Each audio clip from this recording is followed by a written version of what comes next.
Yung mga boss, may inaayos ako dito, Mitsubishi Montero. Makita nyo. So dito, ang issue niya, sabi ni Bossing, ay kapag ka daw, kasi ito, kinabitan ng dashcam nung aking kasama. Okay? So ang nangyari, mga ilang araw daw, ay bigla na lang pumutok ang fuse ng wiper. Tapos ang nangyari, syempre, hindi na siya makapag-wiper. Tapos ang nangyari, kapag ka nag-reverse siya, yung wiper niya sa likod ay gumagalaw. So, una namin chinek ay yung wiper sa likod, pati yung dashcam na kinabit. So, nakailang fuse na ako. 20 amperes ang fuse noon, ipapakita ko na lang sa inyo mamaya kung saan nakapwesto. Pero ang kinabit ko muna, 15 amperes.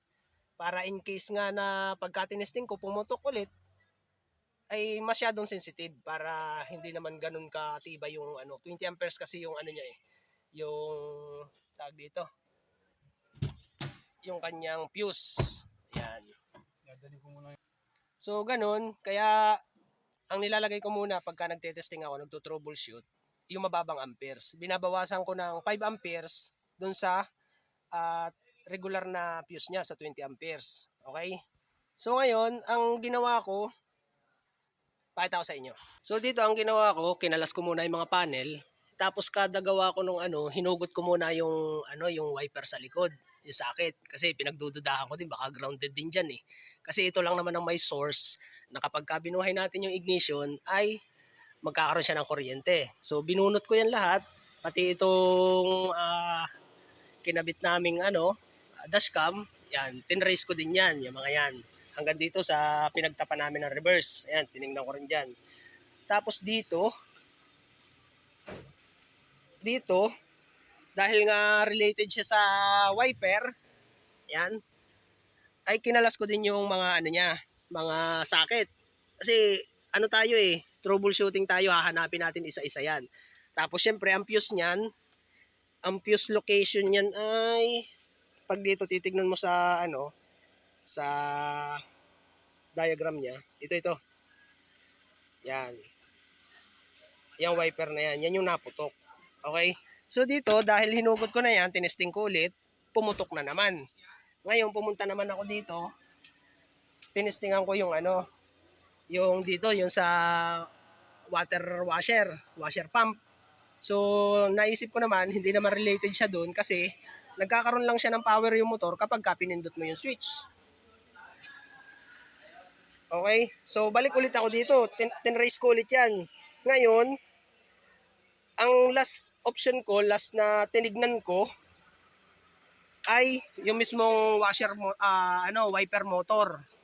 So, check natin. Pakita ko sa inyo kung anong nangyari doon sa wiper motor. Kasi kinalas ko muna yan eh.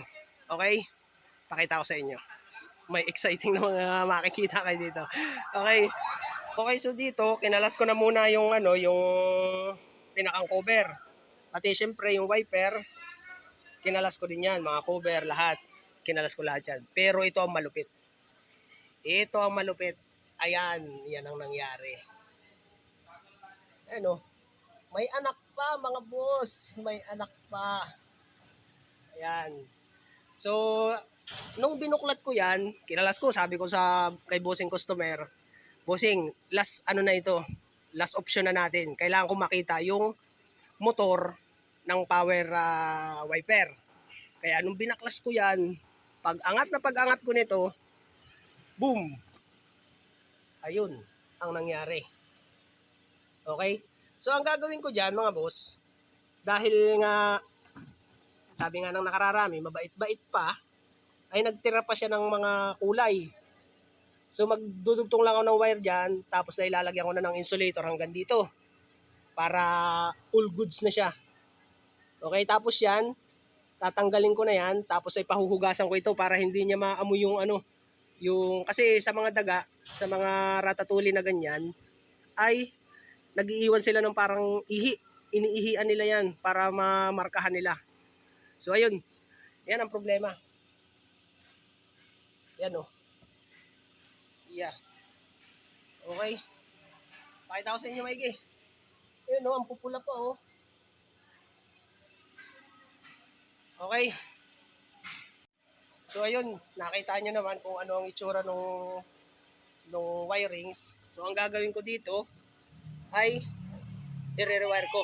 Ihinangan ko siya, dudugtungan ko siya kung gaano kahaba yung naputol niya. Okay? So gagawin ko na muna to, hugutin ko, tapos tatanggalin ko na yung ratatuli doon, tapos ay i-missing ko na yung wire. Okay? Nakuha ko na yung problema. So ganun lang ang pagtitrace niyan. Okay, ganito naman ang aking gagawin. Okay? So dito, kung napansin nyo, 1, 2, 3, 4, 5, 5 wire. Ngayon, kumuha ako ng 5 wire na tigka kalahating metro. Doon sa isang kalahating metro, tingnan natin ha. Doon sa isang kalahating metro, pinutol ko yan. Tapos doon sa dalawang tigka kalahating metro, buo. Hindi ko pa siya pinuputol. Mamaya ko na puputulin yan kapag naihinang ko na dito. Ngayon, puputulin ko muna ito yung pinakadulo. Bawat dulo yung hindi damage ng talop ng wire. Hanggang doon lang ako magkakat ng wire. Yan. Katulad kunyari dito, hanggang dito ko lang yung puputulin. Tapos dito, hanggang doon.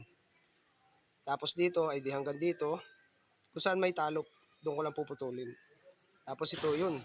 Medyo sagad. Tapos dito, mag-a-allowance lang ako mamaya. Ipapakita ko sa inyo. So, puputulin ko na muna ito, tapos ay ihinang ko na muna. Okay, tatanggalin ko na muna yung mga alaga ko dito. Yan. So, ilalagay ko na muna dito sa lalagyan.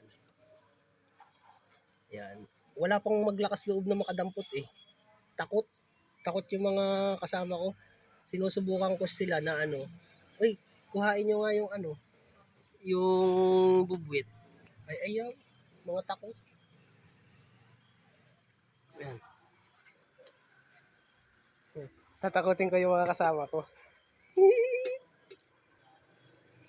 Tatakutin ko yung mga kasama ko. Ayan.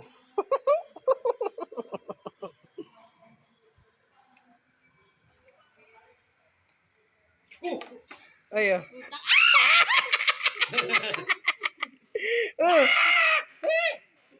Mga takot. Ha? Nagulat kasi ako, akala kay tatay. Kay Ivan mo ibigay.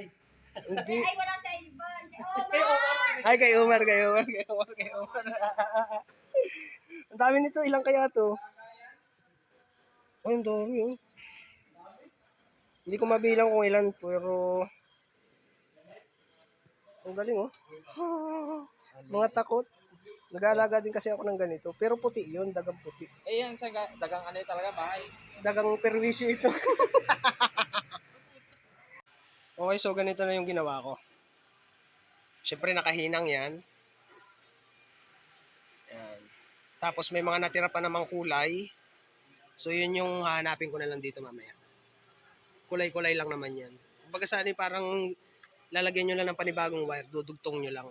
Pero dapat nakahinang para hindi naman kakapal yung wire. Kasi kapag binuhol nyo lang yan, nakapal yung wire. Umuumbok lalo. Mas maganda pati ang kontak kapag nakahinang. Mas malinis, syempre. Yan. Okay?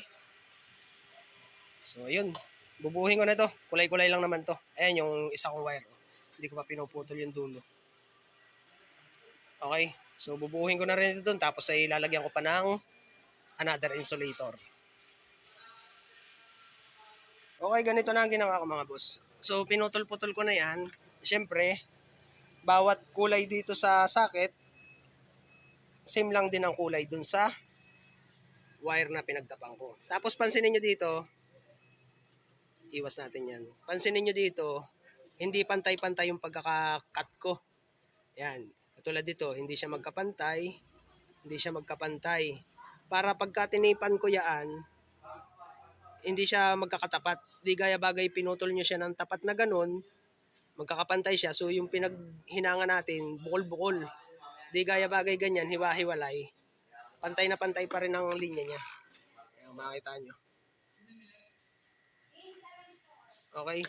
So yun, titipan ko na lang to. Tapos ay i-double check ko lang yung bawat kulay niya kung tama. Tapos ay saka ko siya ipupulon. Ito puputulin ko na to kasi nginat-ngat na yan ng daga, ay mapapangamuyan pa nila yan. Yan, puputulin na natin yan. Tapos ito, bago ko i-fix, pakakarwas ko yan. Yung ano na yan, yan tapat na ito. Para hindi na amoy wiwi ng ratatouille. Okay, so titipan ko na muna to, tapos lalagyan ko na ng insulator. Saka ko siya pakakarwas. Okay, so yun. Okay na ito. Malamang ay ito lang ang problema nun. Okay? Okay, so natipan ko na. Ayan ang pagkakatape ko. Tapos dito, ayan. Okay, so lalagyan ko na ito ng insulator. Ito na ipapalit ko. Parang ganito ang itsura niya. Ayan mga boss, at pagkatapos ko nga nilagyan na ng insulator, ayan, ganyan na ang finish niya. Tapos binalutan ko pa siya ng tape. Ayan, balot na balot pa. Parang ganito itsura niya. Oh. Original. Okay. So ito, lalagyan ko na rin ng insulator siya para magmukha na din siyang ganito ang itsura. Susubukan kong tapean. Kung hindi naman kaya, edi basta't lalagyan ko na rin siya ng insulator. Or kahit hindi na siguro, gawa kasi ay original naman siya na ganun ang itsura. Eh. Bahala na, titignan ko mamaya kung maganda ang itsura or hindi. Depende sa itsura. So dito, basta't ito ay okay na, goods na, ililinya ko na lang ulit yan ng panibagong pag ganun. Lalagyan ko siya ng cable tie dito. Cable tie, tapos dun. At isasaksak ko na siya. Tapos, titestingin ko na and then, pakakarwas ko na yan. Okay, malapit na ito. Okay, so susubukan na muna natin. Saksak ko na muna yon pero hindi ko pa na-fix. Check muna natin dito kung gagana na. Pero syempre, isasaksak ko muna itong mga pinagkakalas ko din eh. At para all goods na siya. Kasi in-unplug ko yan kanina kasi nga sinubukan ko. Tapos yung fuse niya, gamitin na natin itong 20 amperes. Ayan o. Putok din pala siya. Ito pala yung tinistingan ko kanina. Ayan o, kung makita nyo, sabog na sabog yan. Ayan o, hiwalay na hiwalay. Kukuha muna ako ng 20 amperes na fuse. Okay, so nakakuha na ako ng fuse. Saan na ba yun? Ayan. Dito natin ilalagay yan. Kita ba? Ito. Ayan. Tignan natin. Tignan nyo muna kung puputok yan pagka ini-on ko. Ito na, i-on ko na siya. Yun. Positive. Confirm. So, check natin.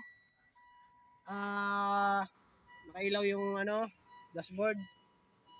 Check natin kung nagana na. Ayan, nagana na oh. Okay. Number 2, off. Off natin yan. 1, 2, 3. Okay. So ayun, yun nga lang ang problema. So bubuuhin ko na muna to tapos final test tayo. Pakakarwas ko na rin yung yung pinakang loob dun. Okay? Okay, so yung Montero natin ay ayan. Pinakarwas ko na yung pina-engine wash. TBS ko to lahat na TBS ko. Siya ang dumali. Sabi na lahat TBS ko na. Oy, bibis naman na rin namin yung yung pinag-anuhan. Tawag dito. Pinag-imbakan. At syempre may nakita siya. Ano nakita mo? Tumakbo. Tumakbo daw. So dito siya naka-imbak. Dito lumabas no? Hindi, baka sa ilalim na. Baka sa ilalim. Pero basta tumakbo. Ayun. So ibig sabihin safe na yung sasakyan, wala na yung kalaban. Okay, so pagkatapos itong i-car-wash, engine wash, kakabit ko na yung mga panel niya. Okay? Yun mga boss, malinis na. Yari na. Natuyo na rin. Tapos ang gagawin ko na lang dyan, ang gagawin na lang namin dyan, pa-spray ako ng BS1. Palilinis kong maigi yung Pati yung cover niya, pahuhugas ko na din. Tapos ay lalagyan na rin namin ng BS1. So yan ang linis niya. Okay. So yan ang itsura niya. Compare nyo kanina, napakakalat dyan. Tapos meron pa nung mga pinagpugada nung ratatouille. Tapos yan, all goods na. So ayun. Pagka na-BS1 yan, bubuuhin ko na lang. Tapos ay final test tayo kung gumagana na yung wiper niya. Okay, bubuuhin ko na lang yan. So naisalpa ko na yung pinakang cover niya. Yan, ilalagay ko na lang itong sa washer. Tapos ay yun sa wiper. Mga clip lang naman yan. Unahin nyo lang itong kalasin. Ito ang pagkakalasin nyo, unahin nyo ito, panel na ito, magkabilang gilid. Tapos huli ito, kakalasin nyo rin yung mga clip na yung plastic. Ngayon, pag ibabalik nyo naman sa dati, unahin nyo naman itong malaking gitna na ito. Tapos ikakabit nyo itong mga clip. Tapos pangalawang ikakabit ito, mga panel sa gilid. Tapos yung wiper na. So bubuhin ko na lang wiper, tapos ay test na tayo. Okay, so naikabit ko na yung wiper. Ayan.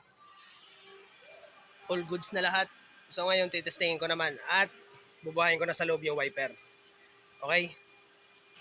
Okay, susubukan na natin. Bubuhayin ko muna yung ignition on, siyempre. Ayan. Adjust tayo. So buhayin natin yung wiper. Yun, gumagana na. Hindi na rin pumutok yung fuse mga boss. Ayan. Okay, so yung reverse, tignan natin. Ayan, gumana yung reverse. Hindi na nagpa-flasher yung, hindi na nagwa-wiper yung likod. Kanina kasi pag nag-reverse, nagwa-wiper yung likod. So, ayun. Okay na ito. Ganun lang mag-tracing ng problema. Huwag mo nang padalos-dalos ng desisyon. At syempre, napanood nyo kung paano ko gawin yun. Medyo masalimuot. Pero nakuha naman, all goods. Okay? Thank you, thank you.